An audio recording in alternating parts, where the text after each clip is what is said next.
Some viewers may find the following video disturbing. Viewer discretion is advised.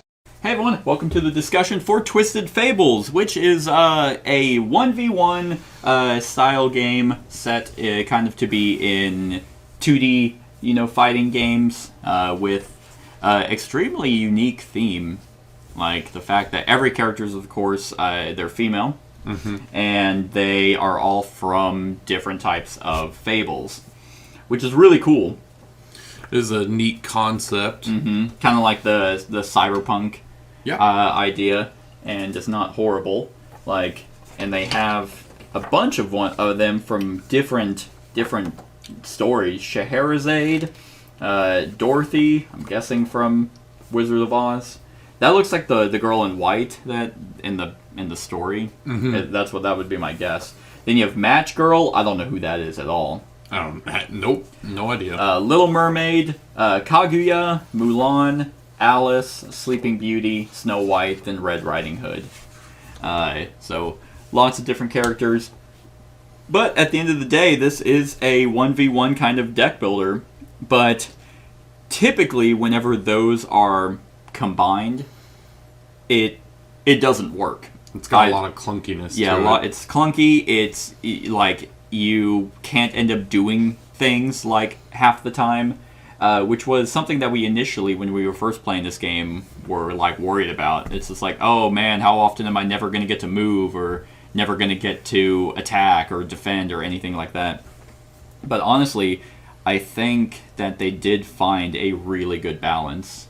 Yeah. With that. There are going to be times where you can't do something. And I focused twice, and it's still if I hadn't taken off 2 turns, I might have won, but also, those 2 turns made it to where I could get you down to 1 life. Right.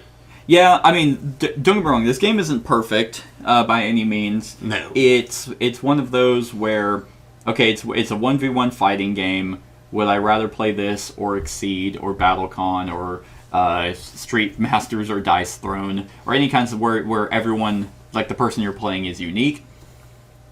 And I don't know. Choose your character. Yeah, and it's each character does play different, which I do, and it's very obvious how different they play. Yeah, yours is heavy on card combo, and mine's heavy on putting poison in your deck and flooding you out. Yeah, pretty much, especially if you can get to your final, one of your final cards in your skill deck.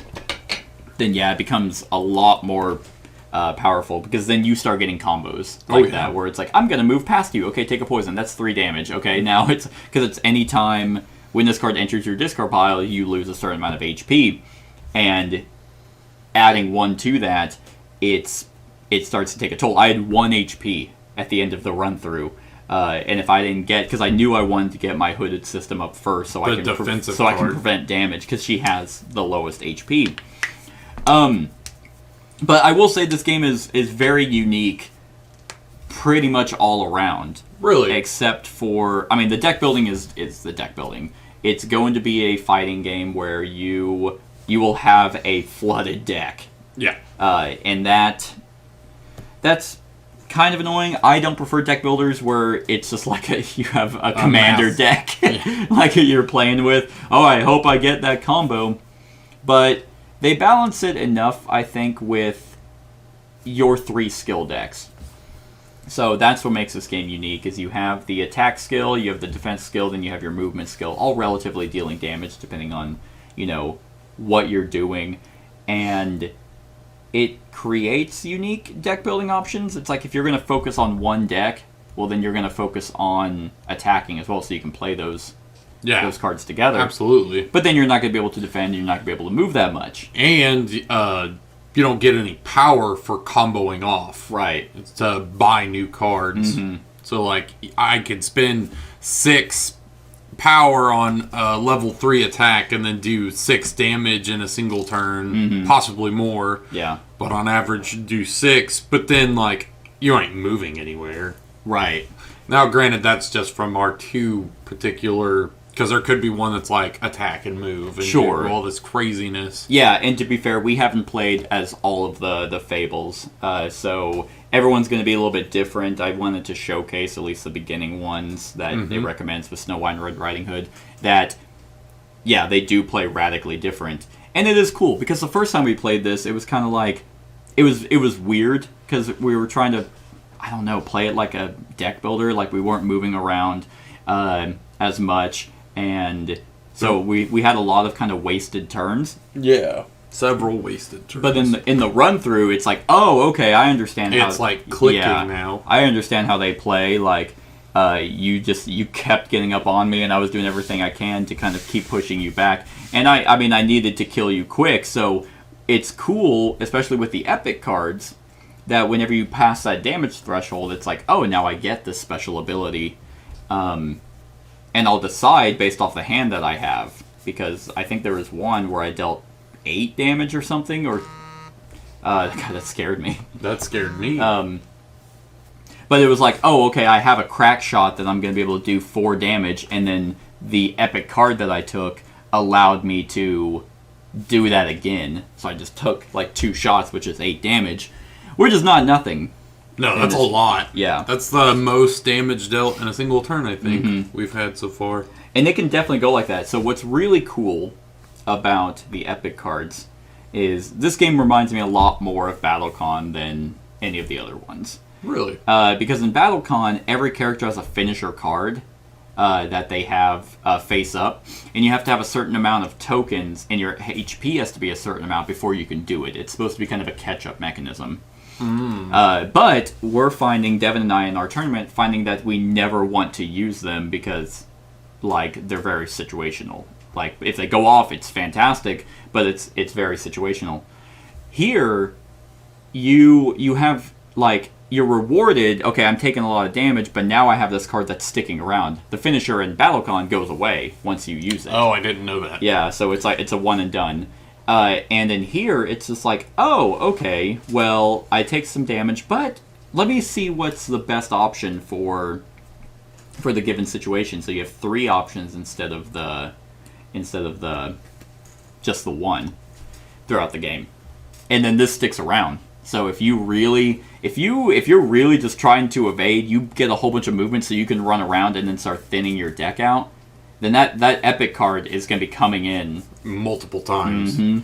Which I honestly I have never played BattleCon, so yeah. But if it's a one and done, that, like, I don't know what their super is equivalent to, because, like, in most fighting games, you can do your finisher as many times as you want, right? Which is reminiscent in this. Like, I would think a finisher in BattleCon's more like a fatality, like in Mortal Kombat, something you get at the end, guarantees they die. Or it comes in, and it's really to catch up. If I'm like there was a game we had recently with Devin and I that I had, like, you start with 20 health, everyone has 20 health. I had 18 and he had 2 in the fight, and you gain focus tokens. You get 1 at the end of each round, or at the end of each of your turns, and if you have less than 7, you get 2. So on one turn, you have to have focus tokens equal to your health to use your finisher, and he ended up using it and was able to use it on me, which was like 6 damage. So he brought it 12-2, and I think I had 7 health by the end of the game. I ended up winning that one, but it was a catch up, because it's like at 18 health to 2. Chances are that's a third of your life, right? Yeah, exactly. And chances are I'm going to get some combo that'll do 2 damage and win, and I won't have to try as hard. But in this game, it's the same kind of idea. You have depending on your character, you have a threshold of whenever it comes in. Yours comes in earlier, like, because yours is 17, mine's 15. So but you start off with more health. I have more health. It's seems like it's at the halfway mark. Oh yeah, it actually might be. Yeah, I didn't make that. Make that connection. Say 30. I have 34, I think. Yeah. Yeah, 34 starting health. So yeah, halfway point. Yep. You get that finisher back, and you can use it the turn you get it. Most of the time. Yeah, depending on when you take the damage, because it goes into your hand. So, like, funny enough though, in your case, yeah, I dealt damage, and on your next turn you picked it, and that was for your hand on your turn following. Mine wasn't like that, because I got it at the end of my turn, because I was discarding poison tokens, Yeah. which caused me to get damage, so then it's like, oh, now it's your turn, now it's in my hand. So it was pretty cool that it was kind of different. I very much like the epic cards, because they're not, like, broken. No, yeah, and in our games, I've picked a different one each time. Yeah, I have the flexibility of having multiple choices as to what you can do. Exactly. The one I wanted to use, because I got a lot of poison on you, was 7 Serpents, which is you lose X health. X is equal to the amount of poison cards in your discard pile. Ew. That's gross. So, it's so good. That's like situational too. It is super, like, I wouldn't want it. Yeah. Like, when I picked my ultimate, you didn't have a whole lot. You had, what, 5?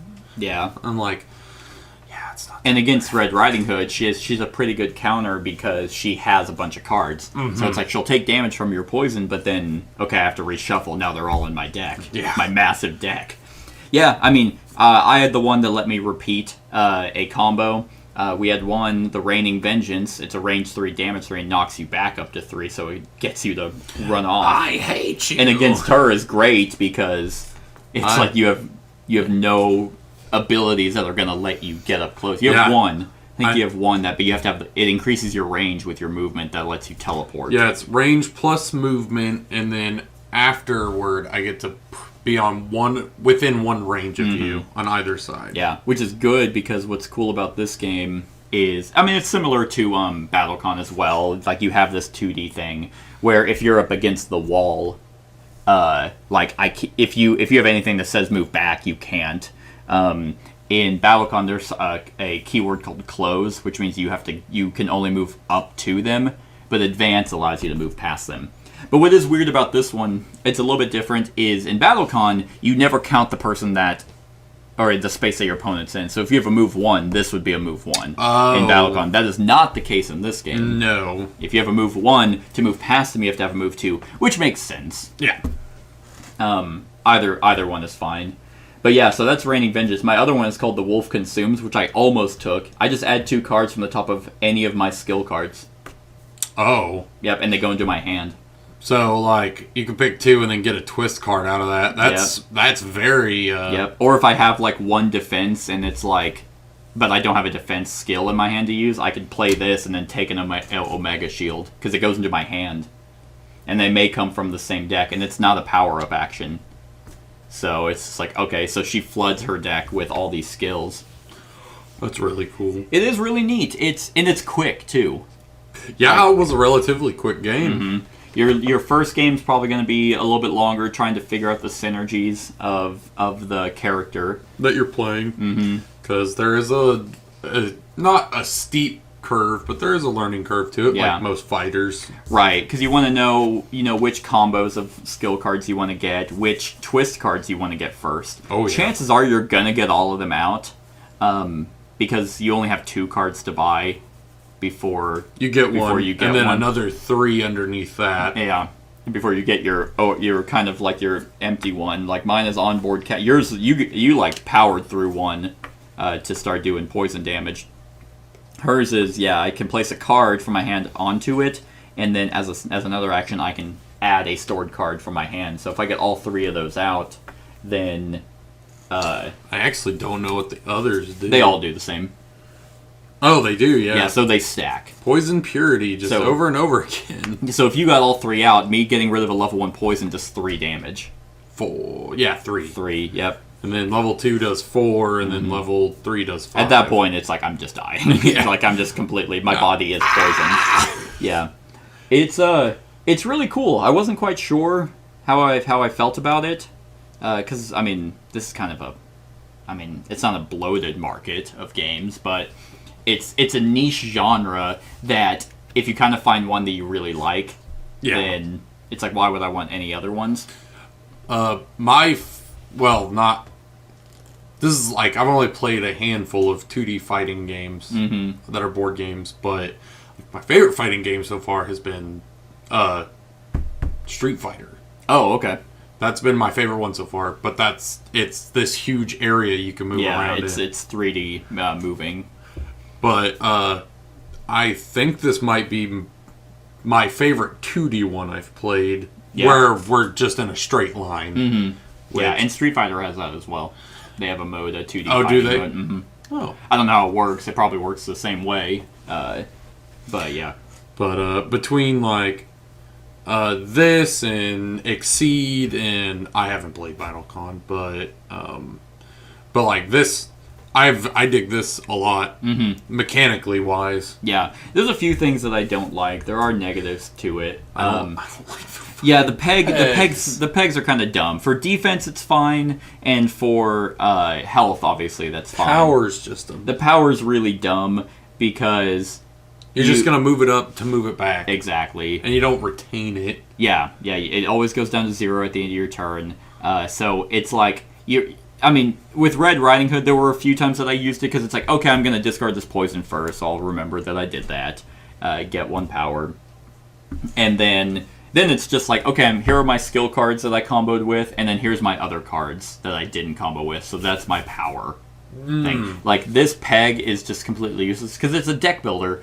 You don't need a track for it because, like, in deck builders, you have currency, and everyone just goes, I have 5. Yeah.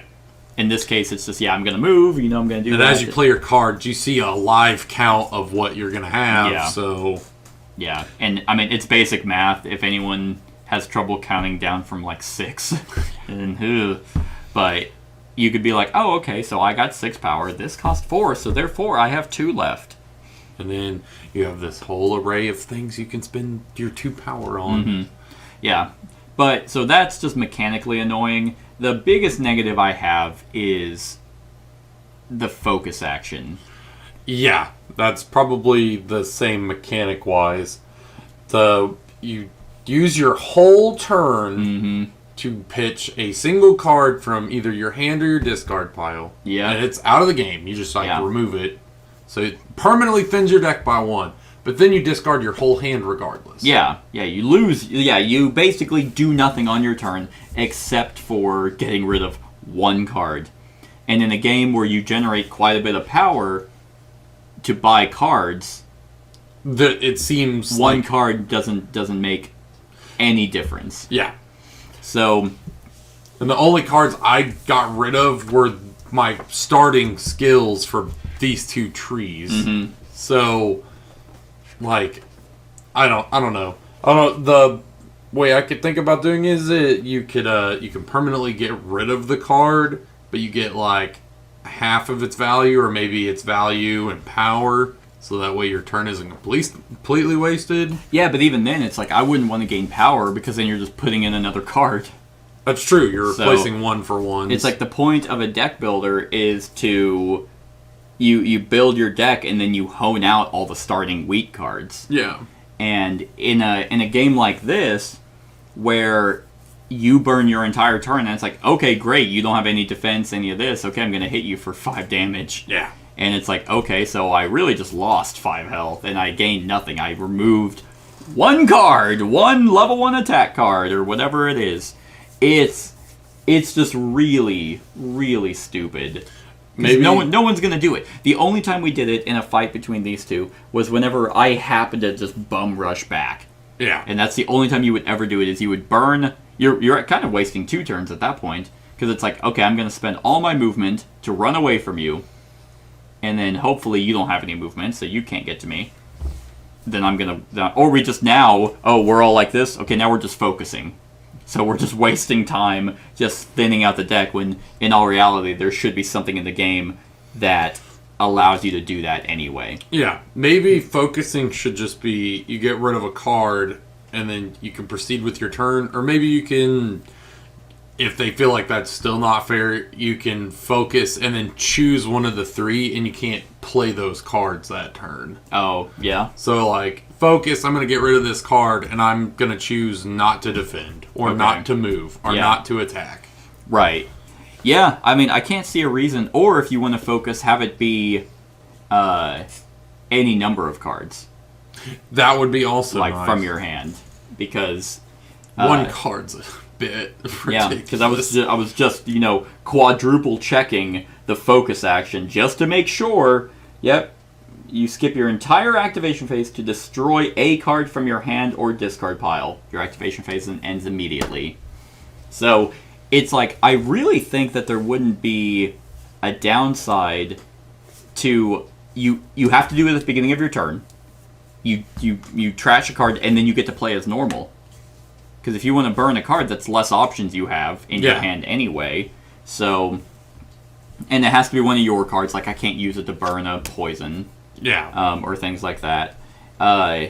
Maybe an errata just needs to be put in place.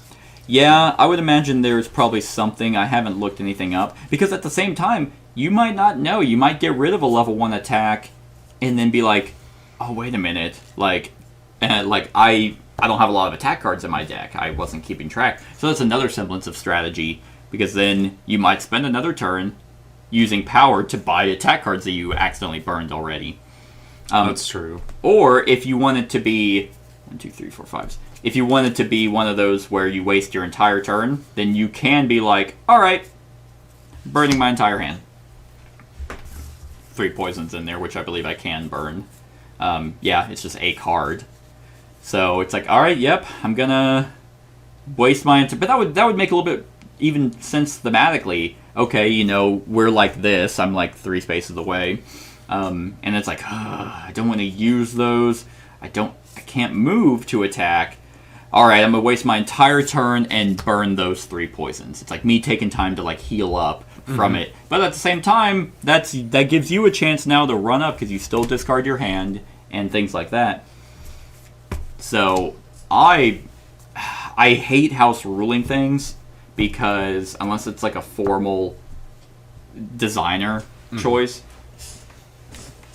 But that's really my biggest negative. It's never going to be worth it. Yeah. Like I said before, it's all about chance and all of that. But I spent 2 turns and I burnt 2 cards away, and maybe that's what caused me to lose, or maybe it's the reason why I got so close. I don't know at this point, but also at the same time, it's just because I happened to run away. So when you're focusing, you're hoping your opponent can't do something. Now, granted, both turns I focused, I couldn't do anything to you. So that's pretty much probably why they put that in there. Probably. To be like, oh, you can't do anything? All right, we'll get rid of a card. It's like, just let me but get the rid game, of you cards. get a massive deck. Like, your decks are so huge. This is like the size of a standard deck of playing cards. And if you want it to be honed in, that Red Riding Hood feels like Red Riding Hood and Snow White feels like Snow White, then you want to get rid of all the bullshit level 1s you had to use. Absolutely. Had I focused again, I would have got rid of the yellow one. Yeah. Yeah, I mean, I chose not to focus because, well, one, my hands kind of worked out a little bit. And I'm fine. I'm okay with the randomness. It doesn't happen all that much. It does happen. So if you are a huge fan of BattleCon, now even BattleCon has those problems because everything is open information. So I never know what you can do at any given time, but I can try to plan, at least with some of my twist cards. BattleCon is the same way in the sense that I know everything that you can possibly do, so I need to try and read what you would best do in the situation and then try to plan for that. But they have a system in that game called a clash, so there's priority. Who goes first, whose abilities go off first. Mm-hmm. If the priority numbers are the same, it's a clash, so you pick another card to do. And I absolutely hate that because it's like, well, I spent 10 minutes here, not really that long, I spent a couple minutes trying to outthink you, and this was the best combo of cards I could think of. Oh, now we clash. Alright, now I don't know what to fucking do, So I always hate that. It's like, I wanted to do this, now I can't, so here's a fuck all card, And that kind of happens in this, just with the sheer deck size. So I just wish there were better ways to thin it out. But the game is also about 30 minutes. Yeah, it's not a very long game. It's been incredibly close every time. Yeah, yeah, 1 HP. 1 HP. Actually, you would have won had I not specifically ran the hooded system first. Oh, I guess that's true. Which I was like, I absolutely want that. because I deal a lot of I know you're damage. going to start chipping me away. Other than that, I kind of wish there was something special about the characters. This is only, like, she only has something unique about her in 2v2 mode. Like, once again, in BattleCon, the characters have special abilities as well as their own unique set of style cards. Same thing kind of as the skill cards here. So it's like, I wish the skill cards existed and they had, like, a special ability. Yeah. Like, the only difference for my character is in 2v2 mode, and whatever poison cards I put into an opponent, if one of the two is defeated, all those poison cards go away. Okay. So it's like honestly, it's like a permanent crippling to my character. Yeah. Yeah, and then the rest of it is just your skill supply deck on how Setup is. Yeah, for your uniques. What is kind of nice though is also in the back they have advantages and disadvantages For each character. for each character in the tips. So in this case, we have advantages. Red Riding Hood excellent quickly defeating her opponents from a distance. All three of her skills get feature range attacks. She can also boost her skills by discarding other skills. As a result, there won't be many wasted skill cards in her hand. After her skill deck's bottom twist cards are unlocked, she gains the ability to store cards. Disadvantage, she has the lowest HP, so she needs to finish her opponent quickly. Also, since she relies heavily on her skills, she tends not to accumulate a lot of power in most instances, which is true. Like, I start off with more power, and then it's like, oh, I got one. Tips. Overdrive, Burn, and Transform senses can be triggered at the same time. You need to discard a skill card from your hand for each of them in this case, but so I can increase damage and increase range.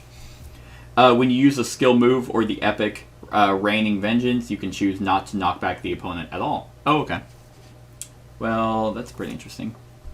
And then advantages for Snow White. Expert at corrupting her enemy's deck while poisoning her opponents to death. Poison bypasses her opponent's defense, going straight to HP. No, I think I was always doing that. You were. I'm like, I don't remember. I don't believe you down. ever. Yeah, you never. It was only whenever I did attacks. That's right. As the game goes on, the opponent will find it more and more difficult to organize effective tactics, which is absolutely true.